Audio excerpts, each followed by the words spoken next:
सूरज प्रताप जी नमस्कार। सीधी रफ्तार में आपका स्वागत है। सूरज जी, आप हमें ये बताइए, सुसाइड जैसे ये हादसे आगे घटित ना हो, इसके लिए क्या करना चाहिए? जय माँ पराशक्ति सुषमा जी। सबसे पहले आपके जो प्रश्न है उसके आधार पे मैं जो धार्मिक आधार है उसके आधार पे ही यहाँ पर आपसे जो कुछ कहूँगा वह वैसा ही है, क्योंकि हमारे यहाँ जो विवाह है वह एक ऐसा पवित्र बंधन है जिसे हम संस्कार के रूप में लेते हैं, और बाकी जगह हम जो किसी भी चीज़ को लेते हैं वह समझौता होता है।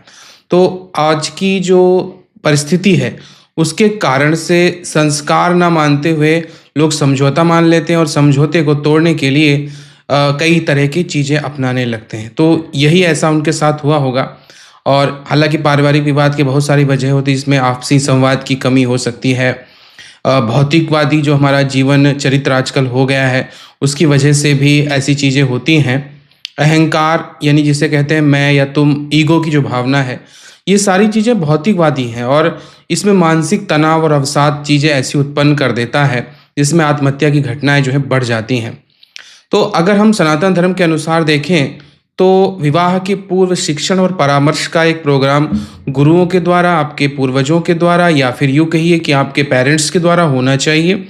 आध्यात्मिक साधना जरूर करनी चाहिए व्यक्तियों को, क्योंकि अगर दंपति प्रतिदिन ध्यान, प्रार्थना, धार्मिक अनुष्ठान, पूजन इत्यादि करते हैं तो ऐसा कदम कभी नहीं उठाते हैं। परिवार का सहारा तभी मिलता है जब हम आध्यात्मिक होते हैं, क्योंकि आध्यात्मिक व्यक्ति जब व्यक्ति बनता है तो वह सिर्फ अपने बारे में नहीं सोचता, अब एक पूरे समूह के बारे में सोचता है। देश, आपकी परिस्थितियां, उन सबको वह एक माया ही समझता है। तो इसलिए उस पर कोई भी बुरी चीज का प्रभाव नहीं पड़ता है। गीता हो गई, रामायण हो गया, ये चीज़ें पढ़ता है व्यक्ति तो उसको बहुत सारी चीज़ें ऐसी उपलब्ध हो जाती हैं जिसकी वजह से वो रिश्तों में सुधार ला सकता है। इसके अलावा सामूहिक प्रयास बहुत करने चाहिए, क्योंकि जब खुली चर्चाएं और संगोष्ठियां इत्यादि होती हैं आपके सनातन धर्म की, तो ऐसी चीज़ों से निपटने में बहुत सहायता मिलती है।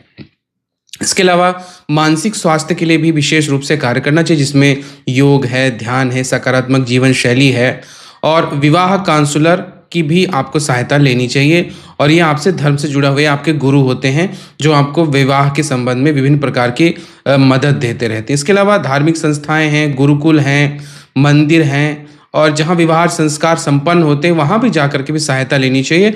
और उन जगह पर विशेष तरह के शिविरों का आयोजन भी किया जाना चाहिए ताकि ऐसी कोई गलती ना करें। धर्म गुरुओं की यह पूरी तरह से एक प्रकार से ये कह सकते हैं कि समझाने की जिम्मेदारी उनको लेनी चाहिए, ताकि जो भी नए जोड़े हैं उनसे जाकर के परामर्श लें और समाज को तलाक और अध्यात्म जो आत्महत्या जैसे मुद्दे हैं उनसे अपने आप को बचा कर रखना चाहिए। देखिए, जीवन में जो हम कोई भी कार्य करते हैं तो उस कार्य का एक विशेष महत्व होता है।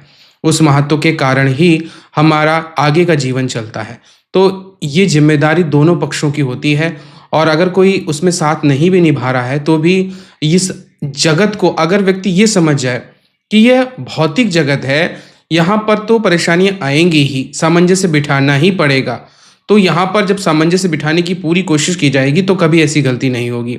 और मैं एक विशेष बात और जहाँ पे कहना चाहूँगा कि हमारे धार्मिक ग्रंथों में हो या फिर कोई भी और चीज़ें हैं, वहाँ पर स्पष्ट रूप से कहा गया है कि जो भी व्यक्ति आत्महत्या करता है उसकी आत्मा भटकती है, प्रेत योनि उसे मिलती है। तो कभी भी अगर आप सोचते हो कि मरने के बाद आपको इस चीज़ का सॉल्यूशन मिल जाएगा तो आप हमेशा गलत सोचते हैं। मरने के बाद में और बड़ी समस्या में फंस जाओगे, क्योंकि अभी जब शरीर में रहकर के आप समस्याओं को नहीं झेल पा रहे हैं तो शरीर विहीन होने पर आप भला क्या कर पाएंगे। तो इस बात को समझना चाहिए और दोनों लोगों को सामंजस्य बिठाकर चलना चाहिए।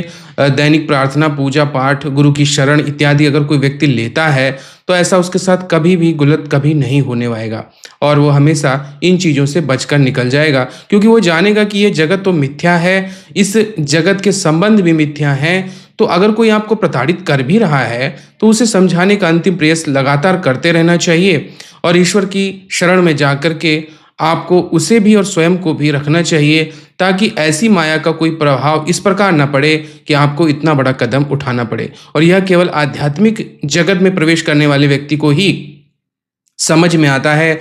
जो भौतिक जीवन जी रहा है उसके लिए तो यही भौतिक जीवन अंतिम है, तो वह कभी भी इस बात को नहीं समझ सकता है। नमस्कार।